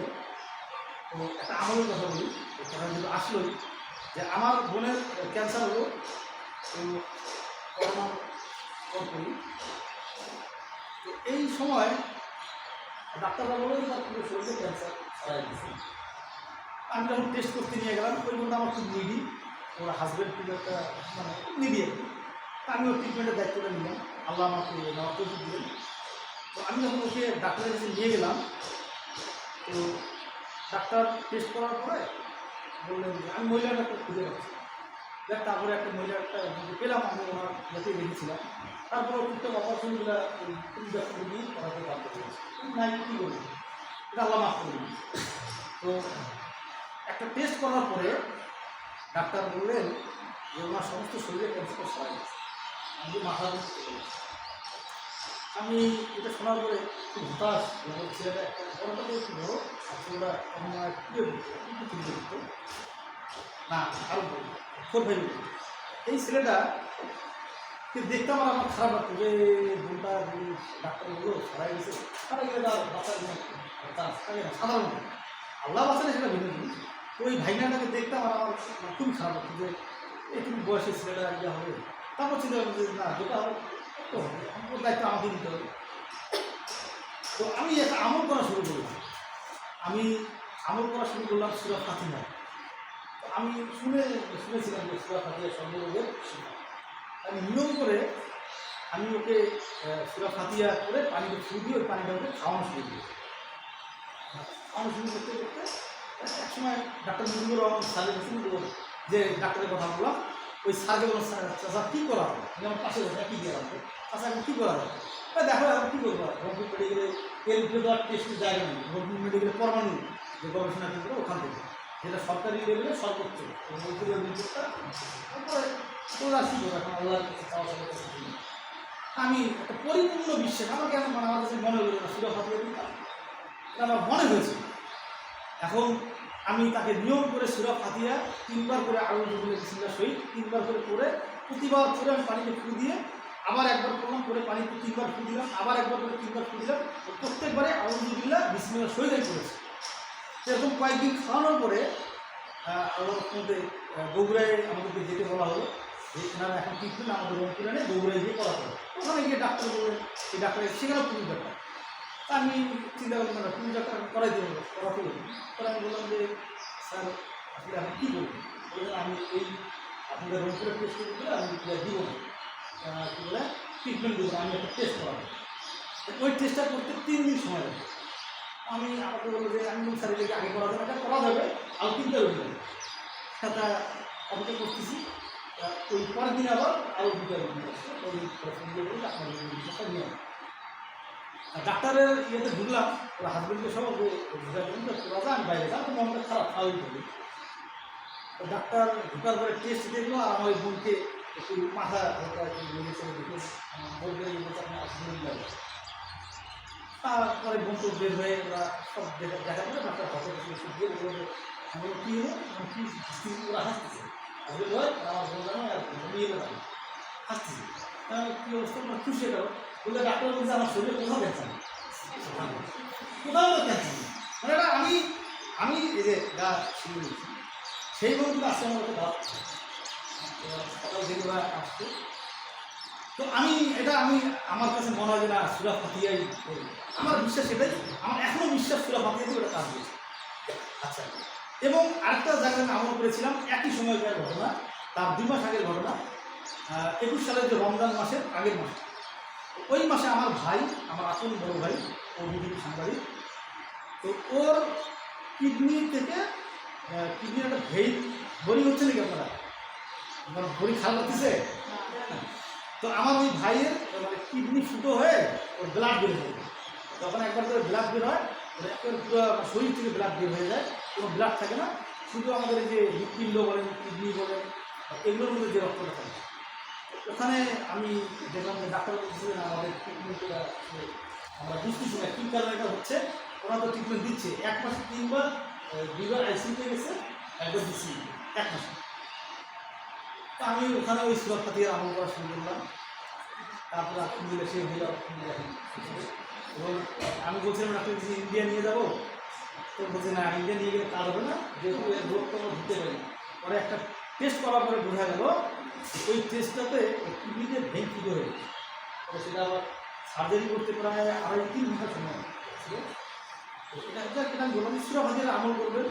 আর সূরা ফাতিহার আমলটা আমি আমার জীবনে আমি অনেক জায়গায় দেখেছি যে না এটা তাৎক্ষণিক কাজে দেয়। আপনি সমস্যা করেছেন সূরা ফাতিহা পড়েন, আপনি ঋণগ্রস্ত হয়েছেন সূরা ফাতিহা পড়েন, আপনি মনে করেন যে বিপদে পড়েছেন সূরা ফাতিহা পড়েন, আপনি পড়া করেছেন ভুলে যাচ্ছেন, মনে থাকতেছেন সূরা ফাতিহা পড়েন। আমল করে আলহামদুলিল্লাহ আল্লাহ জ্ঞান বাড়াবে, জ্ঞানের আরও অনেক দোয়া আছে। এটাই বলছি যে মহিলা ডাক্তার হওয়া আমাদের দরকার আছে। আপনারা ডাক্তার হতে এই লোককে পড়াশোনা করবেন, দাখিল মাদ্রাসায় ভর্তি হবেন। এখানে কমই মাদ্রাসায় কমই জ্ঞানটা অর্জন করা আমাদের জন্য ফরজ আমি মনে করি। এই যে আপনারা যেখানে করছেন দাখিলে পড়াশোনা হয় না, দাখিলে একটা ডাক্তার হওয়ার জন্য যাবেন, ইঞ্জিনিয়ার হওয়ার জন্য যাবেন, ব্যারিস্টার হওয়ার জন্য যাবেন। এক জায়গায় একটা মা একজন বোন ধর্ষণ হচ্ছে, সেই মা বোনের ধর্ষণের বিরুদ্ধে যে ধর্ষণ করে ধর্ষণকারীর পক্ষে উকিল পাওয়া যায়। কোন দেশে আমরা বসবাস করি যে করা যায়? আপনি চিল্লালে লাভ হবে, লোকের সামনে হিসাবে অ্যাপ্লাই করে লাভ হবে না। আপনাকে ব্যারিস্টার হতে হবে, হয়ে ওই ধর্ষণকারীর বিরুদ্ধে দাঁড়াতে হবে, ওকে ফাঁসি দেওয়াতে নিয়ে আসতে হবে, ওকে ফাঁসি দেওয়াতেই হবে, এটা আমার জেদ হবে। ওর বিরুদ্ধে যে ওর পক্ষে যে উকিল দাঁড়াবে তার বিরুদ্ধে ডিবেট করতে হবে। তাহলে আমাদের এই দেশ, আমাদের এই দেশ ইনসাফ নেই। আপনারা যদি কোরআনের জ্ঞান অনুসরণ করেন, করে যদি ডাক্তার হন, ব্যারিস্টার হন, ইঞ্জিনিয়ার হন, তাহলে কী হবে? ইনসাফ প্রতিষ্ঠা হবে। আমি তো আমার স্টুডেন্টদেরকে বলি যে তোমাদেরকে ডাক্তার হতে হবে, ইঞ্জিনিয়ার হতে হবে। এই জন্য আমাদের সব ছাত্রদেরকে দাখিলে ভর্তি করা হয়েছে। তারা ভর্তি হবে, পড়াশোনা করো, আবার এদিকে কমই পড়াশোনা করো। দুটার জ্ঞান যদি থাকে, আপনার জেনারেল লাইনেরও নলেজ থাকলো, প্লাস আপনার কমই সেকশনেরও কোরআন হাদিসের জ্ঞানটা থাকবে। দাখিলে তো আরবি পড়া হয়, ওখানে পড়াশোনা হয় না বলতে কোরআনে। তো ওখানে আমাকে বাংলা অঙ্ক পড়াচ্ছে, তারা আমি সেটা শিখি, সার্টিফিকেটের জন্য আমি করবো। ওই যে আমি ডাক্তার হবো, ডাক্তার হবো আমি দুনিয়ার জন্য, আর কমই সাহেব পড়াশোনা করবো আমার আখেরাতের জন্য। আমার আখেরাতটা যেন ধ্বংস না হয়, আমার ধ্বংস যেন না করে আমার এই দুনিয়ার জন্য। যেমন আল্লাহ তাআলা সূরা আল ইমরানের 125 নম্বর আয়াতে বলছেন, কুল্লু নাফসিন যায়িকাতুল মউত, প্রত্যেক নফসকে মৃত্যুর স্বাদ গ্রহণ করতে হবে। আর এই আয়াতে আল্লাহ তাআলা শেষ অংশে বলছেন, আমার আয়াতুদ দুনিয়া ইল্লা মাতাউল গুরুর, অথচ তোমরা চাকচিক্যময় ধোঁকার দুনিয়া নিয়ে বেশি ব্যস্ত থাকো। তাহলে আমাদের এই চাকচিক্যময় ধোঁকার দুনিয়া নিয়ে ব্যস্ত থাকা যাবে না, কারণ আমাদের মৃত্যু হবেই। এই যে এত দীর্ঘ পৃথিবীর এত ছোট্ট একটা জীবন, মরুভূমির মধ্যে একটা সরিষা ফেললে বিমানে যদি 5,000-6,000 ফিট দূর থেকে যদি দেখা যায় সরিষাটা খুঁজে পাওয়া যাবে? আরে এক হাত পরে আমি যদি এখান থেকে যদি সরিষার দানাটা ফেলে দিই তারপরে তো দেখা যাবে। তাহলে বিমান থেকে কীভাবে দেখা যাবে? আমাদের এই দুনিয়াকে আল্লাহ তাআলা পাঠিয়েছেন, এর উপরেই পাঠিয়েছেন। তো আমাদেরকে এই দুনিয়াটাকে কাজে লাগাতে হবে, দুনিয়াটা আখিরাতে চলবে। আমরা এই দুনিয়াতে চাষাবাদ এমনভাবে করবো যেন আমাদের আখিরাতটা সুন্দর হয়, পরিপূর্ণ হয়। তাহলে আমাদের দুনিয়ার জ্ঞান অন্বেষণ করা দরকার আছে, আমাদের পরিবারগুলোকে ইসলামাইজ করা দরকার আছে, আমাদের পড়াশোনা করতে হবে, আমাদের কোরআনের জ্ঞান অন্বেষণ করতে হবে, আমাদের উস্তাদের কথা শুনতে হবে। আমার পাশের বাসার একজন স্কুলে পড়াশোনা করে, সে আজকে নতুন ব্যাগ নিয়েছে, আমার বাবা আমাকে দিতে পারছে না, আমি আলহামদুলিল্লাহ, আমি এটাই সন্তুষ্ট। আমাকে তো আমার টিচার, আমার প্রিন্সিপাল, আমার মাদ্রাসার শিক্ষক বলছেন না যে তোমার কাল থেকে নতুন ব্যাগ নিয়ে আসতে হবে, তোমাকে নতুন ড্রেস পরে আসতে হবে। আমাকে আমার বাবা দিতে পারছেন না, আমার করতেই সন্তুষ্ট থাকতে হবে। আল্লাহ আমাকে এই জন্যই পাঠিয়েছেন, আমাকে পরীক্ষা করার জন্য। দুনিয়া সেজন্য মুমিন, দুনিয়াটা মুমিনদের জন্য জেলখানা, জান্নাতুল কাফির, কাফিরদের জন্য কি জান্নাত। তো আমি কাফেররা ভালো থাকবে এটাই স্বাভাবিক, এটা আল্লাহ বলছেন, নবী বলছেন। আর আমি এই দুনিয়া কষ্ট করবো, এটাই আল্লাহ তাআলা আমার কাছে চাচ্ছে। এখন আমি কি শুধু কষ্ট করার জন্য জন্মগ্রহণ করেছি না, আল্লাহ তাআলা এর মধ্যে আমাকে সুখ দিবেন, আল্লাহ আমাকে পরীক্ষা করবে। তুমি বিলাসবহুল গাড়িকে ব্যবহার করবে না, তোমার যদি কয়েক কোটি টাকার মালিক হয়ে যাচ্ছে, দেখি তুমি কী করো। তোমার দরকার একটা নর্মাল গাড়ি, তুমি দেখি এটা দিয়ে তুমি মার্সিডিজ বেঞ্জ কিনে দিও। তোমার 10 লাখ টাকা দিয়ে 20 লাখ টাকা দিয়ে একটা গাড়ি কিনলে হয়ে যায়, তুমি তা না গিয়ে তুমি প্যারাডো কিনছো নাকি 80 কোটি, 2 কোটি, 1 কোটি, 3 কোটি টাকা দিয়ে। তোমার একটা 5তলা বিল্ডিং হলেই চলবে, তুমি 20তলা বিল্ডিং করো কিনা, তুমি তোমার একটা হলেই চলবে, তুমি 10টা করো কিনা। তুমি ইসলামে যখন খরচ করছো কিনা, তোমাকে আমি টাকা দিলাম, ধন সম্পদ দিলাম, তুমি কি একাই খাচ্ছ না আর কাউকে দিয়ে খাচ্ছ, এগুলো দেখতে হবে। তো আমাকে আমার টাকা আসলে আমাকে যে বিলাসী দামি প্রয়োগ করতে হবে, এই যে আমি এটা করেছি, আগে তো মনে হচ্ছে একদম 20,000 30,000 টাকা জিনিস করতে হবে। আসলে আমার একজোড়া জুতা ছিল 52,000 টাকা দাম, একটা ঘড়ি করতাম, স্বর্ণের ঘড়ি, হ্যাঁ, সেটা বাইরে থেকে আনা। আপনারা আমার একটা অন্য কিছু মনে করেন, সেই লাইফ এখন আমি লিড করতে পারি ইচ্ছা করি, কিন্তু আমি আলহামদুলিল্লাহ, মানে এটা আল্লাহর জন্য, এটা শোনানোর জন্য বলছি না। এই আলোচনা আমি এই প্রথম করছি। কেন করছি? যেহেতু আপনারা মানে আমাদের বোন, আমাদের মা, আমাদের সন্তান, এজন্য বলছি। কোনো পুরুষ আলোচনায় আমি, আল্লাহ আমাকে দেশের বিভিন্ন প্রান্তে নিয়ে যান, এবারও দেশের বিভিন্ন দক্ষিণবঙ্গে বিভিন্ন জায়গায় আলোচনা করার জন্য আল্লাহ আমাকে নিয়ে গেছেন, অভিযান করেছেন। আমি কোথাও গিয়ে এই আলোচনাগুলো করি না, তবে আমার ছাত্রদেরকে আমি বলি যে এই লাইফ লিড করা যাবে না।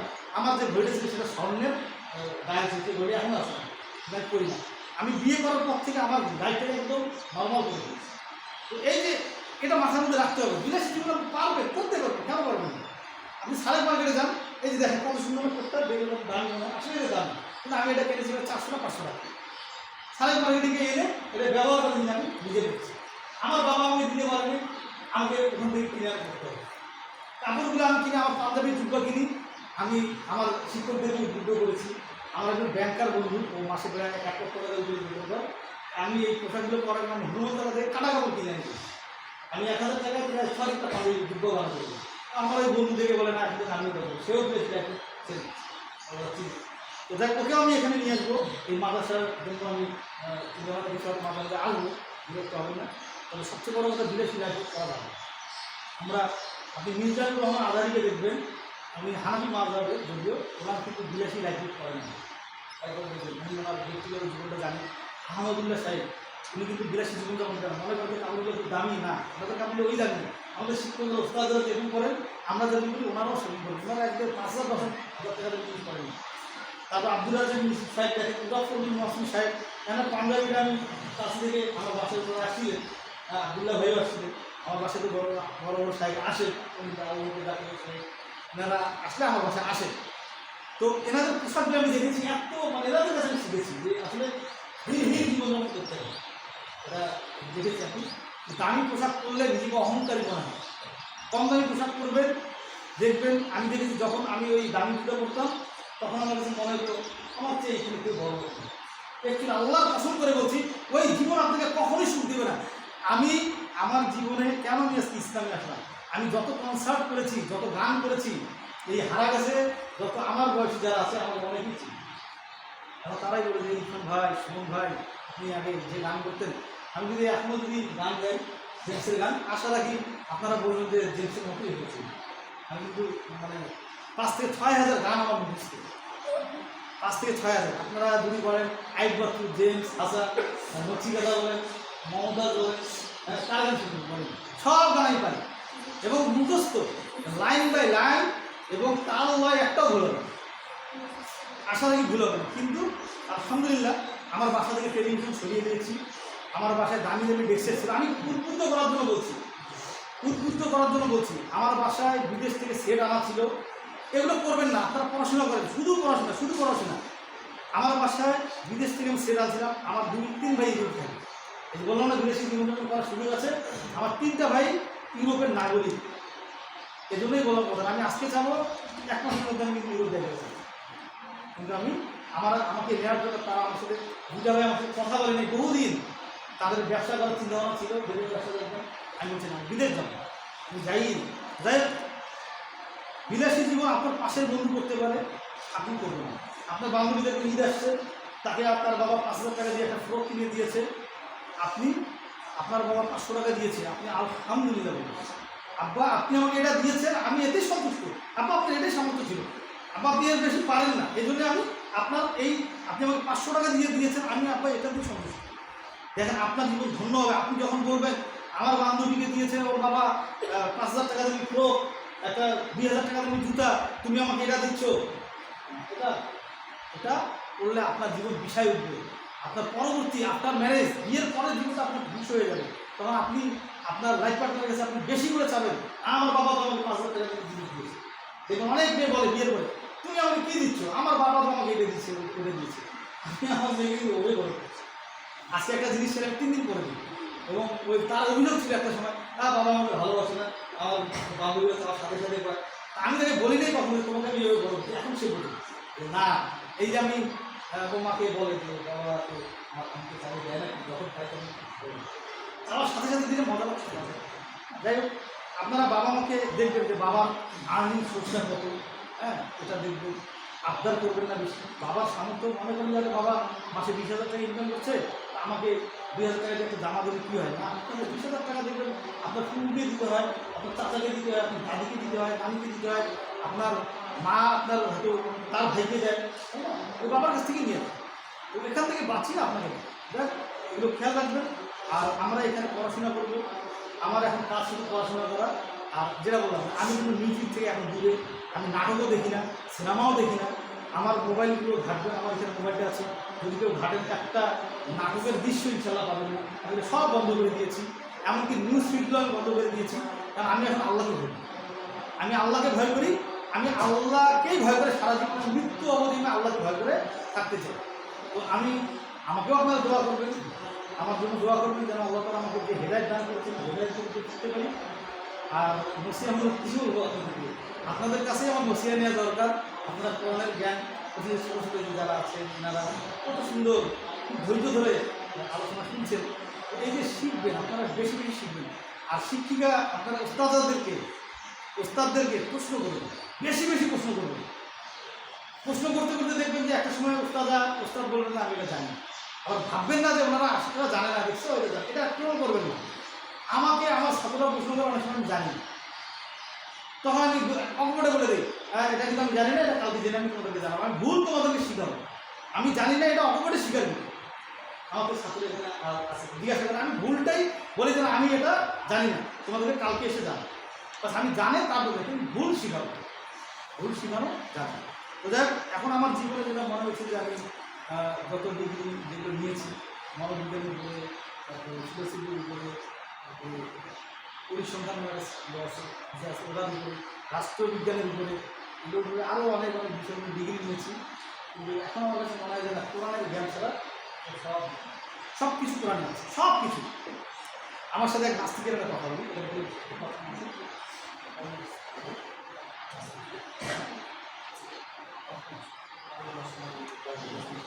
আমি কিছুদিন আগে গত কোরবানিতে 2 দিন আগে কোরবানির সময় শনিবারে হয়েছিল, বুধবারে হয়েছিল, বৃহস্পতিবারে না। এক নাস্তিক আমাকে প্রশ্ন করতেছে যে এখন তো নাস্তিকরা আমাকে বেশি, নাস্তিকদের সাথে বেশি দূরে যায়, আমার বিভিন্ন নাস্তিকের সাথে বিভিন্ন আলোচনা বসে কিন্তু হয়ে যায় আর কি। তো আমাকে প্রশ্ন করতেছিল যে কোরআন কেন শ্রেষ্ঠ? তারপরে প্রায় 15টা প্রশ্ন করেছিল আমাকে, আমি বললাম ঠিক আছে আমি এক একটা উত্তর দিচ্ছি।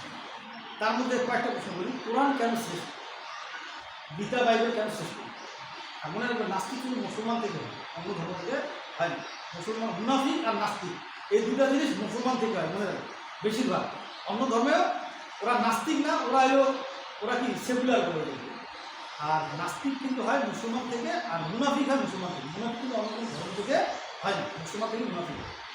তো আমাকে প্রশ্ন করতেছিল যে কিয়ামত বিচার দিবস যা আছে এটা আমি কেন বিশ্বাস, আমাকে বিশ্বাস কেন করবো? এই দুটো প্রশ্নের বিষয় বলে শেষ করব। তা আমি কোরআন কেন শ্রেষ্ঠ এটা আমি বলে দিলাম।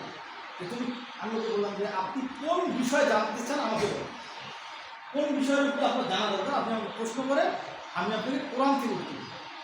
তো একটা প্রশ্ন করতে করতে আসলে সবই কোরআন আছে, এর জন্যই কোরআন শ্রেষ্ঠ। তার কয়েকটা প্রশ্নে অ্যান্সার দেওয়ার পরে আমি বলতে এখন বুঝতে পারছেন কেন কোরআন শ্রেষ্ঠ। যে কোশ্চেনগুলো আপনি করলেন এগুলো বাইবেলে আছে না গীতায় আছে, তাহলে গীতাও কিছু বাইবেলও কিছু। পরে ও জিরো স্কুলের ছাত্র ছিল, খুবই ব্রিলিয়ান্ট, এটা উত্তর দিলাম শেষ। এখন আমি বলছি এখন বলেন আখিরাত যা আছে, আল্লাহকে কেমন দিন আমাদের বিচার করবেন এটার গ্যারান্টি, এটা আমি কেন বিশ্বাস করবো? কোরআনে আছে, আমি বলবো কোরআনে আল্লাহ বলেছেন, এই জন্য আমি কোরআনটাই মানি না, সেটা বলছি আমি তো কোরআনেই মানি। তা আপনি তো আমাকে কোরআন দিয়ে দিতে পারবেন না, আমি তো কোরআনকে মানি না। আমি তো নবীজি বলেছেন, আমি নর্মালি এই দুটো অ্যান্সারই দিই, স্বাভাবিকভাবে এই দুটো অ্যান্সার সবাই দিই। আমি বললাম নবীজি বলেছেন এই জন্য, ওদের বললাম কোরআন বলছে আল্লাহ বলছেন, এখানে আমি তো আল্লাহকে মানি না, কোরআনকে মানি না। তখন নবীজি বলছেন যার কোনো কথা বললেন, আমি তো নবীকেও মানি। এখন আপনার কাছে আমার কী উত্তর আছে বলেন, কী উত্তর আছে বলেন, কী উত্তর দেবেন? কেউ কি এর উত্তর দিতে পারবেন? এটা উত্তর আমি যখন ওকে দিলাম ও বললো আমরা এই প্রশ্নে অ্যান্সার দিতে পারেন, এর আগে সবগুলো প্রশ্নে অ্যান্সার আমি দিচ্ছি, ওগুলো যদি এটা দিতে পারে তাহলে আমি কাল থেকে না এটা বুঝাতে আমার আধা ঘন্টা সময় লেগেছিল। সম্পূর্ণ বলি, আমি বললাম যে আপনি একজন স্কুলে, আপনি স্কুলে যান না, আপনি পড়াশোনা করেন না, আপনাকে একটু স্টুডেন্ট বলবে তাহলে আপনার জন্য পরীক্ষা আছে। এখন আপনি স্কুলে যাচ্ছেন, আপনি ক্লাস করছেন কিন্তু আপনার অ্যাটেন্ডেন্স নেই, আপনার হাজিরা নেই, হাজিরা খাতে আপনার নাম নেই, আপনাকে পরীক্ষা দিতে দিবে বুঝছেন না, কেন দিবে? আমি ওকে কেন দিবে? আমি তো ওখানকার ছাত্র নাম তো হাজিরা নাম নেই, আমি কেন দিই? তারপরে বললাম যে আচ্ছা আপনার এখন আপনার হাজিরা খাতে নাম আছে কিন্তু আপনি হাজিরা করছেন না, আপনার রোল কল করা আছে, আপনি উপস্থিত বা লাভবাহী বলছেন, উপস্থিত বলছেন না, তাহলে আপনি পরীক্ষা দিতে দেবে? বলছেন না, কেন দেবে? যা আপনার উপস্থিতি পার্সেন্টেজ লাগে। আচ্ছা ঠিক আছে। তারপরে বললাম যে আপনি উপস্থিত হলেন, রোলও কল করলেন, উপস্থিত হলেন, আবার আপনি বললেন যে উপস্থিত, আবার আপনি ক্লাসও করছেন কিন্তু আপনি পরীক্ষা দেবেন, কোনো রেজাল্ট হবে, আপনি কেমন ছাত্র? বলছে আমাদের ছাত্র কেমন আমি করে বোঝা যাবে, পরীক্ষা দেবেন কেমন বোঝা যাবে? আচ্ছা আপনি পরীক্ষাও দিন কিন্তু রেজাল্টে আপনার রোল নেই, আপনার কোনো রোল পাবলিশ করেন, তাহলে তুমি কেমন ছাত্র বলবেন? তা আমি তো রোলটা পাবলিশই করা হয়। ওর একটা করে শেষ কোশ্চেনটা যখন আমি বলছি যে এখন আপনার পরীক্ষা হলো, রোল পাবলিশ হলো, তারপরে আপনাকে পুরস্কার দেওয়া হলো না, তাহলে আপনি কী করবেন? ওই পাশে মূল্য থাকবে ভাই, আমি মনে আমার উত্তর বলেছি, আমাকে এসে বলেছে জাগতিক বিষয় দিয়ে আমাকে উত্তর দিতে হবে। প্রশ্নটা হঠাৎ করে ফেলেছি তো আমি বুঝতে পারিনি, মানে ওর প্রশ্নটা করার পরে আমি 3-4 মিনিট আগে ভাবছি আসলে ওখানে কী উত্তর দিই, চট করে আল্লাহ আমার মাথায় উত্তরটা এই বিষয়ে আমার দিয়ে দিই। পরে আমাকে বলতেছি, আমি বলছি ওই যে আপনি অ্যাটেন্ডেন্স উপস্থিত ছিলেন না, তার মানে আপনার ছাত্রত্ব নেই, তার মানে আপনি ক্লাস উপস্থিত ছিলেন না, আপনার ছাত্রত্ব নেই। তদ্রূপ আপনি 5 ওয়াক্ত নামাজ পড়েন নাই, আপনার ইসলামের খাতায় মুসলমানের কোনো নাম নেই। কেন রসুল সাল্লাল্লাহু আলাইহি ওয়াসাল্লাম বলছেন বাইনাল আরদি ওয়া বাইনাশ শিরকি ওয়াল কুফরি তারকুস সালাত, বান্দা কুফর এবং সালাতের মধ্যে পার্থক্যই হলো সালাত। তো এই যখন এইভাবে বললাম, বলার পরে বলছে যে ভাই আমি, সে আমার পুরো সময়টাই চাচ্ছু দিয়েছে, ভাই কোনো চাচ্ছু দিয়েছে। ঠিক আছে তুমি কী বলো? আমি তাদেরকে 5 ওয়াক্ত নামাজ পড়ে এবং সে এখন কোরআন ছাড়া আর কিছু বুঝে না, মানে সে সত্য ব্যাপারে বুঝতে, এই জন্য জ্ঞান অর্জন করতে হবে। জ্ঞান অর্জন করে বুঝাতে হবে। আপনারা সেই জ্ঞানটা অর্জন করবেন। আপনারা বিভিন্ন কারেন্ট অ্যাফেয়ার্সগুলো পড়বেন, তারপরে বিভিন্ন রাইটারের বইগুলো পড়বেন, তারপরে আমি তো জেনারেল নলেজ করবো, কম্পেয়ার করবেন, ঠিক আছে? কম্পেয়ার করবেন, পেপার করবেন, আর পরে পরে যেটা সত্য মিথ্যাটাকে আপনি কম্পেয়ার করবেন। যদি আপনি জেনারেল নলেজের জ্ঞানটা থাকে, কোরআনকে বুঝতে সহজ হবে। আপনি দেখবেন যে আমরা যত উদাহরণ দিই, আমার বিবিধ আমাকে বলে যে আমার আলোচনার ফ্যান সে আমি যখন কোথাও যে আমি লাইভ দিই, তো আজকে বলবে যে আপনি লাইভ দিয়ে দেবেন। হ্যাঁ, আমার পুরো আলোচনা সম্পূর্ণ সে শুনে এবং বাইরে আমার শুনে। যাই হোক, মানে কিছু উদাহরণ টানতে হবে। আপনি আপনার মাকে বলবেন নামাজ কেন পড়বেন, আপনি নামাজটা কেন বলবেন, আমার জীবনে কেন নামাজটা পড়বেন, কেন নামাজটা কেনই নামাজ পড়ো, আল্লাহ বলছেন এই জন্য যে তোমরা নামাজ পড়ো, এই জন্য ইন্না সালাতা তানহা আনিল ফাহশাই ওয়াল মুনকার, এই নিশ্চয়ই সালাত সকল প্রকার মন্দ কাজ থেকে বিরত রাখে, এই জন্য বলবো। আল্লাহ বলছেন এই জন্যই বলবো, নাস্তিকে আমি গুরুত্ব দিই। নামাজ আমাকে পাংচুয়ালিটি শিখাচ্ছে। নামাজ আমাকে এই নামাজ পড়ছি দেখে, সালাত আদায় করছি বলে আমি টাইম মতো মাদ্রাসায় আসছি, আমি টাইম টু টাইম পড়াশোনা করছি, রুটিন মাফিক জীবনযাপন করছি। সালাত আমাকে সে শিক্ষাটা দিচ্ছে। তাই এখন যদি সালাদটা আমি যদি ঠিকভাবে না করি, তাহলে আমার কোনো কাজ ঠিকভাবে হবে না। দেখুন হবে না, আপনার হবে না, আশা করতে পারেন না। আপনি 2 বছর 3 বছর 4 বছর 5 বছর করবেন কন্টিনিউ, 6 বছর গিয়ে হারিয়ে যাবে। আপনি দেখবেন আপনি একটা কাজ কন্টিনিউ করছেন খুব সুন্দরভাবে, একটা সময় হাফসায় যাবে না, আর কত করবে। সালাদ আপনাকে সেই ধৈর্যটা দিচ্ছে। সালাদ আপনাকে শিখাচ্ছে কীভাবে ধৈর্য ধরে নিয়মানুবর্তিতার সাথে কাজ একনিষ্ঠতার সাথে করা হবে। আর এই সালাদটা আদায় করতে হবে একনিষ্ঠতার সাথে। আল্লাহ কেন বললেন? আল্লাহ তো এমনি বলতে পারতেন তোমরা শুধু সালাদ আদায় করো। আল্লাহ সূরা বাইয়ানের 5 নম্বর আয়াতে বলছেন যে ওয়ামা উমিরু ইল্লা লিয়াবুদুল্লাহা মুখলিসিনা লাহুদ্দিন হুনাফাহা ওয়া ইকিমুস সালাতা ওয়া ইউতুজ যাকাত ওয়া যালিকা দীনুল কাইয়্যিম। তোমরা সালাত আদায় করো, তোমরা আমার ইবাদত করো, আমার দাসত্ব করো, আমার ইবাদত করো তোমরা ইখলাসের সহিত একনিষ্ঠভাবে, আমি যেভাবে সন্তুষ্ট হবো এইভাবে। তাহলে কেন আল্লাহ এই ঘোষণা দিল? আমাকে এই যে দাঁড়াতে হবে, এক স্ক্রিন সালাতের জন্য আমাকে দাঁড়াতে হবে কিবলা হয়ে। আমি জানছি কেবলা এদিক, আমি এদিকে দাঁড়াবো, হবে হয়? হবে? হবে? কখনোই হবে না। আমাকে দাঁড়াতে হবে কেবলার দিকে। আল্লাহ বলছেন কেবলার দিকে দেবো দাঁড়া। আমি কেবলা জানি না, এখন আমার কেবলা আমি দেখছি যে আমাকে কিন্তু বলে দিতে পারছে না, তখন আমি যে কোনো পাশে দাঁড়ালেই হয়ে যাবে, সেটা ভিন্ন। কিন্তু আমি জানি কেবলা এদিকে, আমি এদিকে দাঁড়াবো, এদিকে দাঁড়ালেও হবে না, এদিকে দাঁড়ালেও হবে না। এই যে আমাকে একটা নিয়ম, প্রথমে আল্লাহ নিয়ম দিলেন আমাকে কেন জামাতের সাথে সালাত আদায় করতে হবে। জামাত আমাকে শিক্ষা দিচ্ছে যে কীভাবে একজন মুসলিমের সাথে আরেকজন মুসলিমের হৃদ্যতা তৈরি হবে, একজন মুসলিমকে কীভাবে কাছে টেনে নিতে হয়। দেখেন আজকে এই ভোটের নির্বাচনে যদি স্টেজে থেকে এক ধরনের লোক, সামনে অডিয়েন্স থেকে আরেক ধরনের লোক, কিন্তু নামাজেটা হয় কখনো মসজিদে ঢুকলে একজন ছোটো বাচ্চা সামনের কাতারে থাকতে পারে, ওখানে এমপিকে কেউ এগিয়ে দেয়, ওখানে প্রধানমন্ত্রীকে কেউ এগিয়ে দেয় না, ওখানে ডক্টর ইউনূসকেও কেউ এগিয়ে দিবে না। ওখানে কী করা হয়? এখন আমি ওখানে দাঁড়িয়েছি, ডক্টর মোহাম্মদ ইউনূস আমার পরে আসছে, উনি কখনোই বলবেন না তুমি পিছনে আসো আমি সামনে যাবো। এটা ইসলাম, এটা ইসলামের সৌন্দর্য, এটা আর কোথাও নেই। তাহলে আমাদেরকে ইসলামাইজ হতে হবে, আমাদের পরিবারগুলোকে ইসলামাইজ করতে হবে। আল্লাহ তাআলা বলছেন ইয়া আইয়ুহাল্লাযীনা আমানু কু আনফুসাকুম ওয়া আহলিকুম নারা, হে ইমানদারগণ তুমি নিজে বাঁচো, তোমার পরিবার পরিজনকে বাঁচাও। কোথা থেকে? জাহান্নামের আগুন থেকে। শুধু আমি নিজে বাঁচবো, আমি কোরআনের অন্বেষণ করবো তা না। এই যে সামনে রমজান আসছে, দেখবেন আপনাদের পরিবারের ভাইরা যারা বিশেষ করে পুরুষ মানুষ যারা ইফতারের আগে মাথা গরম করে ফেলে, না এটা করা যাবে না। ওই বোনকে ধৈর্য ধরতে হবে এবং এগুলো বাসায় গিয়ে দাম দিতে হবে। আপনারা যারা শিক্ষার্থী আছেন, আপনার বাবা বুঝে যাবেন আব্বা এটা করা যাবে না, আব্বা ইসলাম নিষেধ করছে। আব্বা মা কিন্তু সারাদিন রোজা ছিল, লবণ টেস্ট করতে পারে নাই, একটু লবণ কম হয়ে গেছে, একটু বেশি হয়ে গেছে। আব্বা মা কিন্তু রোজা ছিল, দেখি লবণ টেস্ট করতে পারে নাই, তাহলে একটু বেশি হয়েছে, তুমি এভাবে খেতে চেয়েছিলে, আব্বা মা পারে নাই, আব্বা মা খুব কষ্ট করছে। আব্বা আব্বা দেখো মা তোমার কাছে আসছে, আমার নানাকে ছেড়ে আসছে, আমার নানিকে ছেড়ে আসছে, আমার মামাকে ছেড়ে আসছে, ওখানে একটা দীর্ঘ জীবন ছিল, ওই জায়গাটা ছেড়ে তোমার কাছে আসছে, তুমি কেন আমার মা ছেড়ে দেবে? তুমি কেন ভাইকে বলবা কেন ভাই তুমি মাসে দেবেন? মা দিতে পারেনি, এবার বুঝাবে। রোজার মাসে মানুষের কিন্তু রাগ বেশি হচ্ছে। আপনারা চট করে রাগে যাবেন, ঠিক কেন বলুন ভাই আপনারটা খেয়ে ফেলেছে, এখন আপনি রাগ হবেন, তুই কেন আমারটা খাইনি, এখন তো যেটা করবেন ভাই তুই খাইছিস খা, তুই খাইছিস, কিন্তু জমি দিবেন না। জমি হয়ে গেলে সন্তান হবে। এটা আমাকে আই বলে আনছিল নাম কি জানেন, উনি আমাকে এই তালিমটা দিয়েছিলেন। ভাই আমার বোন ওই ক্যান্সার যে হয়েছিল, ওই বোন প্রোটিন দিতেছে, আমাকে বলছিল যে আমার বাবুকে সম্পর্কে দিতে। আমি বলছি না, এটা তুই পারিস না, তুই দিতেও আমি দেবো না, কিন্তু তোমরা আজ জানি। আমি নিয়ে দেখো ওই বোন আমার উপরে খুব মন খারাপ ছিল। এটা তো সন্তানের ভাব, আর কোনো না কোনো অসুবিধা নেই। যাই হোক, এটা এমনি বললাম, এটা এমনি এটা বললাম। তো দেখ অনেকক্ষণ হয়ে গেল, আমাকে আপনারা দোয়া করবেন যেন আল্লাহ তাআলা আমাকে হিদায়াতের পথে রাখেন। আর খারাপ যে কথাগুলো খারাপ লেগেছে এগুলো বাদ দিবেন, যেগুলো ভালো লেগেছে ওগুলো যদি কোরআন হাদিসের সাথে মিলে যায় আপনারা আমল করবেন। এবং আমার আলোচনা যদি কোথাও ভুলে থাকে আমাকে হয়তো বলতে পারবেন না, উস্তাদ কী বলবেন, হ্যাঁ উস্তাদ আমাকে সুবিধা দেবে, আমি সুবিধা দেওয়ার চেষ্টা করি। আর আমরা রমজান মাসে রোজা রাখবো, যখন সামর্থ্য আমরা রোজা রাখার চেষ্টা করবো। আমাদের পরিবারের পুরুষ যারা আছে, ভাইরা যারা আছে তাদেরকে রোজা রাখার জন্য আমরা তাগিদ দিব। আর এখানে যেটা শিখবেন এটা আপনারা বাসায় গিয়ে শিখাবেন, কারণ নামাজ শিখছে পড়েই শিখবেন। আল্লাহ রাসূল সাল্লাল্লাহু আলাইহি ওয়াসাল্লাম বলতেন বাল্লিগু আন্নী ওয়ালাউ আয়াত, প্রচার করো যদি একটি আয়াত দেখো। আমার কাজ হলো কি, এটা আমি জানলাম আপনাদের কাছে প্রচার করা।